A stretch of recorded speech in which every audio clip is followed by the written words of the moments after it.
Hello students, Rahi Kansara here और आज हम देखेंगे हमारा डीपीपी नंबर 16 जो कि बेस्ड है हाइपर कॉन्जुगेशन पे।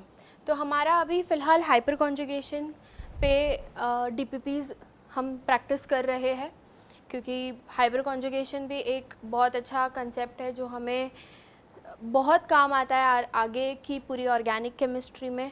सो इस पे ज़्यादा से ज़्यादा प्रैक्टिस करना बहुत ज़रूरी है, राइट। सो हम हमारा डीपीपी सॉल्विंग सेशन स्टार्ट करते हैं। यही सेम टाइप के क्वेश्चंस हम देख रहे हैं, बस थोड़ा थोड़ा हम हर क्वेश्चन में थोड़ा थोड़ा ट्विस्ट है। So give the relative stability of the following compounds. हमें पता है कि हम रिलेटिव स्टेबिलिटी कैसे डिटरमाइन करते हैं, तो हम एक ऑर्डर फॉलो करते हैं जो कि है resonance, hyper conjugation and inductive effect. ये एक ऑर्डर यूज़ करके हम ऐसे टाइप के सारे क्वेश्चंस सॉल्व कर सकते हैं, राइट। तो हम स्टार्ट करते हैं। अगर कहीं पे रेजोनेंस होता है तो हम पहले रेजोनेंस देखते हैं, फिर हाइपर कॉन्जुगेशन और फिर inductive effect. Okay, so the first question, इसमें कॉन्जुगेशन मुझे दिख रहा है, मतलब रेजोनेंस हो सकता है। तो यहाँ पे रेजोनेंस हो रहा है और यहाँ पे रेजोनेंस नहीं हो रहा है, तो जो रेजोनेंस से स्टेबलाइज होगा वो ज़्यादा स्टेबल होगा। सो 1 is more stable then 2।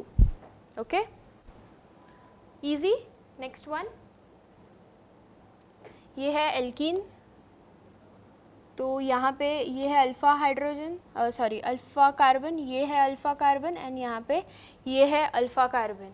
Okay, तो यहाँ पे 2 2 4 3 7, तो 7 अल्फ़ा हाइड्रोजन्स यहाँ पे प्रेजेंट है। यहाँ पे ये है हमारा एल्कीन साइट, तो ये है अल्फ़ा कार्बन, ये है अल्फ़ा कार्बन, तो यहाँ पे 4 अल्फ़ा हाइड्रोजन्स प्रेजेंट है। और यहाँ पे ये है हमारा साइट, तो ये अल्फ़ा कार्बन, ये अल्फ़ा कार्बन, तो 2 + 1 3 अल्फ़ा हाइड्रोजन। तो the more the number of alpha hydrogen, more is the stability of the compound because of hyper conjugation. तो 1 2 and 3.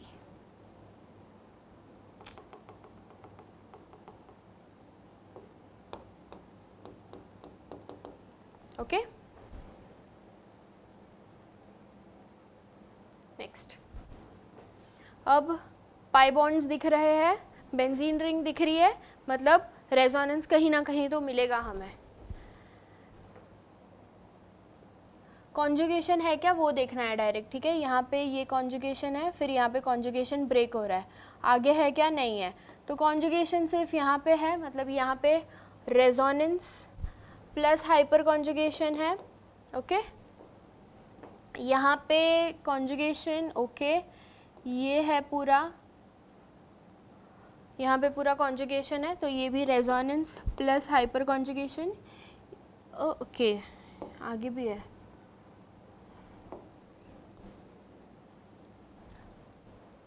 तो ये पूरा रेजोनेंस स्टेबलाइज्ड है और यहाँ पे तो कॉन्जुगेशन ही नहीं है, तो ये तो लास्ट आएगा, है ना, क्योंकि ये सिर्फ हाइपर कॉन्जुगेशन से स्टेबलाइज होगा, रेजोनेंस से नहीं।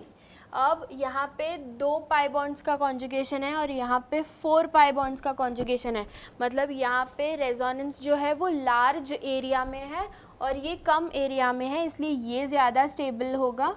तो 2 1 and 3. Okay, next. यहाँ पे देखो ये वाले में कॉमन क्या है, तो ये बेंजीन रिंग। तो हम नेक्स्ट देखते हैं, ये एल्कीन है, तो यहाँ पे ये अल्फ़ा कार्बन है, ये अल्फ़ा कार्बन है एंड ये अल्फ़ा कार्बन है, ठीक है। यहाँ पे कितने हैं, 3 and 1, 4 अल्फ़ा हाइड्रोजन्स है यहाँ पे। ये है हमारा एल्कीन साइड, ये alpha carbon alpha carbon alpha carbon alpha carbon, 4 and 6, तो 10 अल्फ़ा हाइड्रोजन्स है यहाँ पे, राइट। यहाँ पे ये है एल्कीन, तो this is alpha carbon and this is alpha carbon. यहाँ पे एक हाइड्रोजन होगा और यहाँ पे 2, मतलब 3 alpha hydrogen. More number of alpha hydrogen, more is the stability of the compound. So 2 1 and 3. Okay, next one, ये हमारा आ गया फ्री रेडिकल, है ना। तो यहाँ पे अल्फ़ा हाइड्रोजन्स देख लेते हैं। ये 3 डिग्री फ्री रेडिकल है, ये 1, ये भी 3 डिग्री है और ये 2 डिग्री है, ठीक है। हम डायरेक्ट अल्फ़ा हाइड्रोजन्स देखते हैं। ये है अल्फ़ा कार्बन, ये है यहाँ पे ये वाला अल्फ़ा कार्बन और यहाँ पे ये है अल्फ़ा कार्बन, ठीक है। इसके पास हो गए 3 अल्फ़ा हाइड्रोजन्स। यहाँ पे अल्फ़ा कार्बन ये है, यहाँ पे ये है अल्फ़ा कार्बन एंड ये अल्फ़ा कार्बन, ओके। तो 2, 2, 4 एंड 1, 5। तो यहाँ पे है 5 अल्फ़ा हाइड्रोजन्स एंड यहाँ पे this is alpha carbon and this one's alpha carbon. यहाँ पे एक हाइड्रोजन यहाँ होगा, यहाँ पे 2, तो मतलब 3 alpha hydrogens. More the number of alpha hydrogen more is the stability. अब यहाँ पे देखो 3 अल्फ़ा हाइड्रोजन, 3 अल्फ़ा हाइड्रोजन, है ना। तो जब हाइपर कॉन्जुगेशन टाई हो जाता है तो हम क्या देखते हैं, इंडक्टिव इफेक्ट, ओके। तो अब यहाँ पे देखो कि 3 साइक्लोहेक्सेन है, मतलब ये क्या करेंगे, प्लस आई इफेक्ट शो करेंगे एंड ये फ्री रेडिकल को स्टेबल करेंगे। यहाँ पे क्या है, ये पूरा ग्रुप है, ठीक है, ऐसे इतना ही ग्रुप है, या फिर हम बोल सकते हैं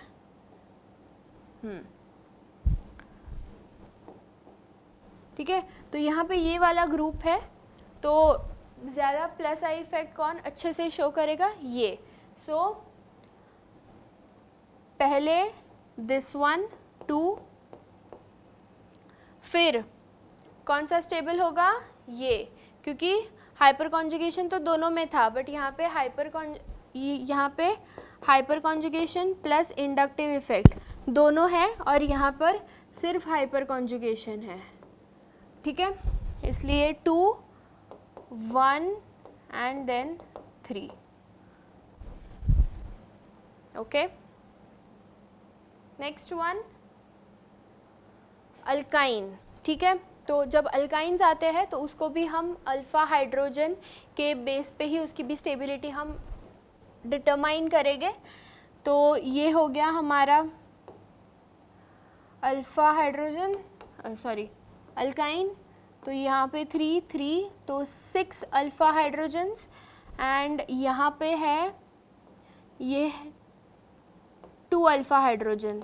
तो कौन ज़्यादा है, मोर number of alpha hydrogen more is the stability, okay. इसको हम ऐसे भी देखते हैं, ये इंटरनल अल्काइन है, ये टर्मिनल अल्काइन है।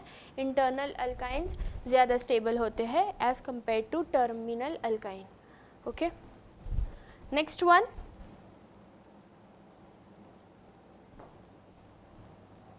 अल्फ़ा हाइड्रोजन्स देखेंगे तो यहाँ पे है 6 अल्फ़ा हाइड्रोजन, सारे ही इंटरनल अल्काइंस हैं। यहाँ पे अल्फ़ा कार्बन मतलब यहाँ पे 2 अल्फ़ा हाइड्रोजन्स है, यहाँ पे ये है अल्फ़ा कार्बन और यहाँ पे ये है alpha carbon 1 and 2, 3 alpha hydrogen and यहाँ पे है 4 alpha hydrogen. So more the number of alpha hydrogen more will be the stability. So 4, 3, 2 and 1, this is the answer, okay. Next alkyne है, तो ये है अल्फ़ा कार्बन, ये है alpha carbon, ये है अल्फ़ा कार्बन एंड ये 4, 6 एंड 7 अल्फ़ा हाइड्रोजन्स है यहाँ पे और ये है यहाँ पे अल्कीन। तो ये भी अल्फ़ा कार्बन है, यहाँ पे ये भी अल्फ़ा कार्बन है, ये भी अल्फ़ा कार्बन है एंड ये भी अल्फ़ा कार्बन है, ओके। तो 1, 2, 3, 5 एंड 3, 8। तो यहाँ पे 8 अल्फ़ा हाइड्रोजन्स है। कौन ज़्यादा स्टेबल होगा,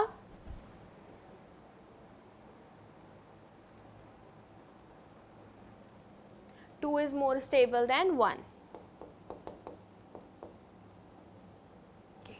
So with this we complete our DPP number 16. Which was based on hyper conjugation. आगे और DPPs आएगी हाइपर कॉन्जुगेशन पे। ओके, तो ऐसे ही कुछ कुछ ट्विस्ट आएगा हर क्वेश्चन में, तो ऐसे ही आपको प्रैक्टिस करते रहना है, because practice makes man and women both perfect, right. So till then मिलते हैं नेक्स्ट DPP के साथ। Till then keep learning, keep studying. All the best, bye bye.